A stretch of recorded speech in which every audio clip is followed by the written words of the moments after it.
Hello everybody. It's been over a year since my last video, so I thought I'd get back on here and make one. Uh, I've had a few things happen in the last year. Nothing huge, but lots of little things.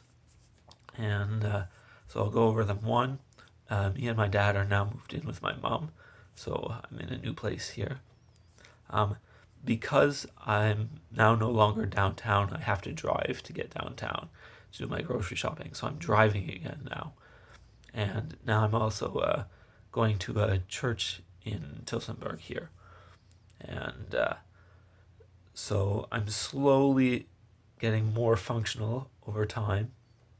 And also, I've got a new tablet. You may notice the video quality is a little better.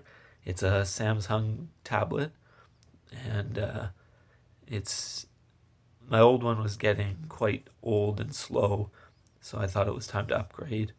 I also bought a new computer, and that yeah, my old computer was still running Windows 10, and it was quite a few years old, so uh, I thought it was about time to get a new one. So that's most of my life update. I don't have a whole lot of other new stuff going on.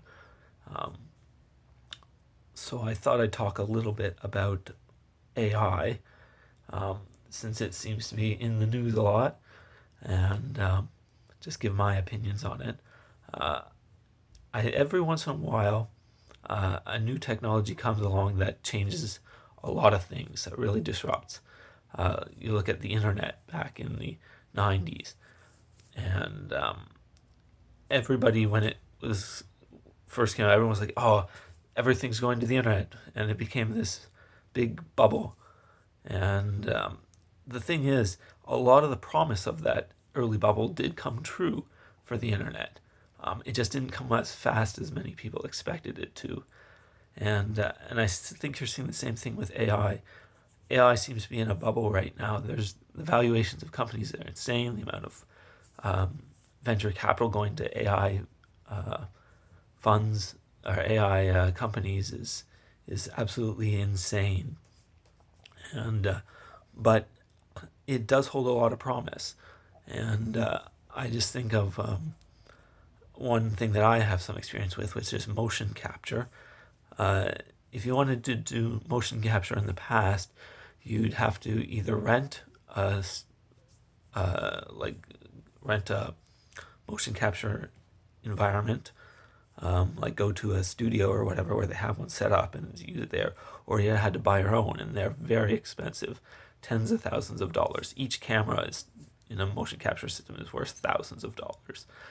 But now, thanks to AI, there are companies where you can just take a couple smartphones, record a video of you doing something without any markers on yourself or anything, and upload it to their service, and they use some AI magic and give you your motion capture data, which is amazing. Markerless motion capture was the holy grail of motion capture for a long time, and now it's here. And this will disrupt a lot of the industry, because now you don't have to spend thousands and tens of thousands of dollars to do motion capture. And this will be a boon to things like indie video game studios or independent animated movies, things like that. It'll be a lot cheaper. So that's just one thing that AI is improving. Now, one of the things about it is it probably isn't as accurate, but it may be accurate enough. And I think that's a big thing with a lot of these AI things, is that in many cases they aren't as good, but they are good enough to justify the much cheaper price. And I think it's kind of like the Industrial Revolution. People who made chairs thought, oh, well, nobody's going to buy a chair made in a factory. It's, it may be cheap, but it's of low quality. But people saw the price difference and went, well, it may be lower quality, but for the price, it's worth it. And I think that's what's going to happen with a lot of things in AI. And I'm really interested in, I've never used any AI programming tools yet or anything like that. But I'm watching closely, people's opinions on them and things like that and some of the stuff people have done with them on YouTube and stuff like that. And I think, a lot of programmers complain about the low quality of code produced by AI, and they call it slop.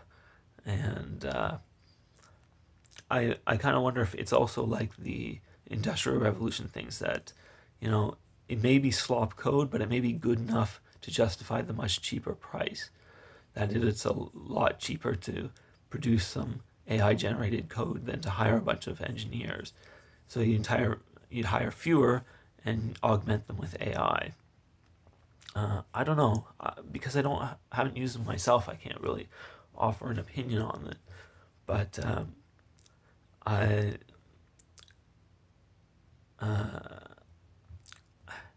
I do think that AI coding tools aren't going away, but they say they've given out stats that companies like Microsoft is 30% of all code is AI generated, and you get people like the CEO of Anthropic saying, "Oh, in 6 months, 90% of code is going to be generated by AI." But I'm kind of skeptical of that number, because the AI coding tools, they may have reached like 30% at places like Microsoft, but that's all the low-hanging fruit that they've got. It'll probably be harder and harder to get the quality of AI coding tools up to the point where it generates the majority of code. And I think that what it's replaced is, instead of going to something like Stack Overflow or some website where programmers can ask questions, instead of going there and asking, I'm trying to do this, what's going on, help me out. Instead, they're just going to the AI and replacing that. And that seems to be working for a number of companies. But, just a second.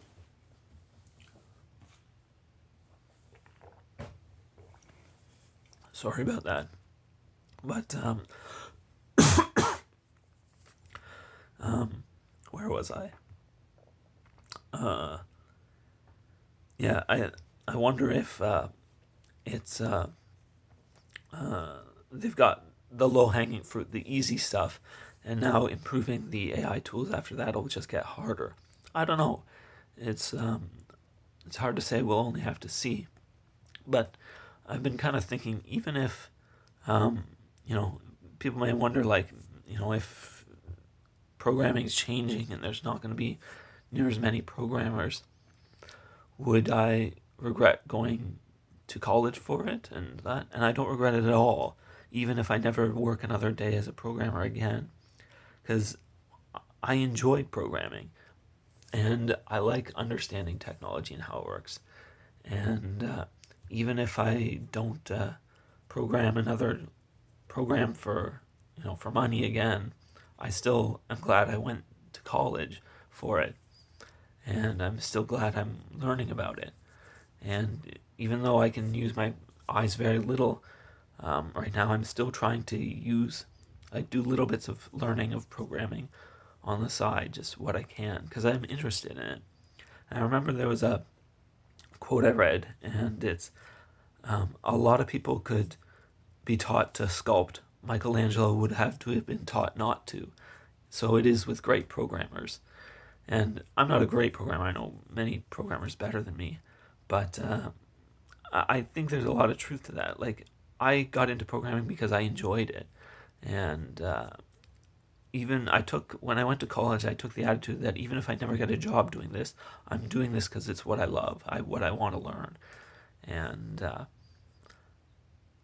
I take that attitude. Like, even if I don't need to be programming for something, like, I might do it anyway. Like, it's and I think even if AI replaces a lot of programming jobs, I think there's always going to be the hackers and the people who just do programming for the joy of it will continue doing so. That it'll be, projects will keep being done by people who just like to do programming. And I think if I never get another job doing programming, I'll still be learning it and trying to use it on my own. Sorry for kind of rambling. I didn't have a really structured plan for how I was going to talk about this. But yeah, I don't know. I think there's a lot of future for AI. I do think we're in a bubble right now. The valuations of the companies are absolutely insane, and I think we're starting to see some pullback on it. Uh, you know, companies are talking about pulling back on investing in OpenAI and stuff like that, and OpenAI is talking about putting ads in their AI and stuff like that. It's uh, yeah, it kind of reminds me of the .com boom when valuations of internet companies were insane, and um, yeah, I I think we'll see a big pullback soon. But that said, just like the internet revolutionized the world, I think AI is going to be a major revolution in many industries as well. Anyway, that's all I've got to say.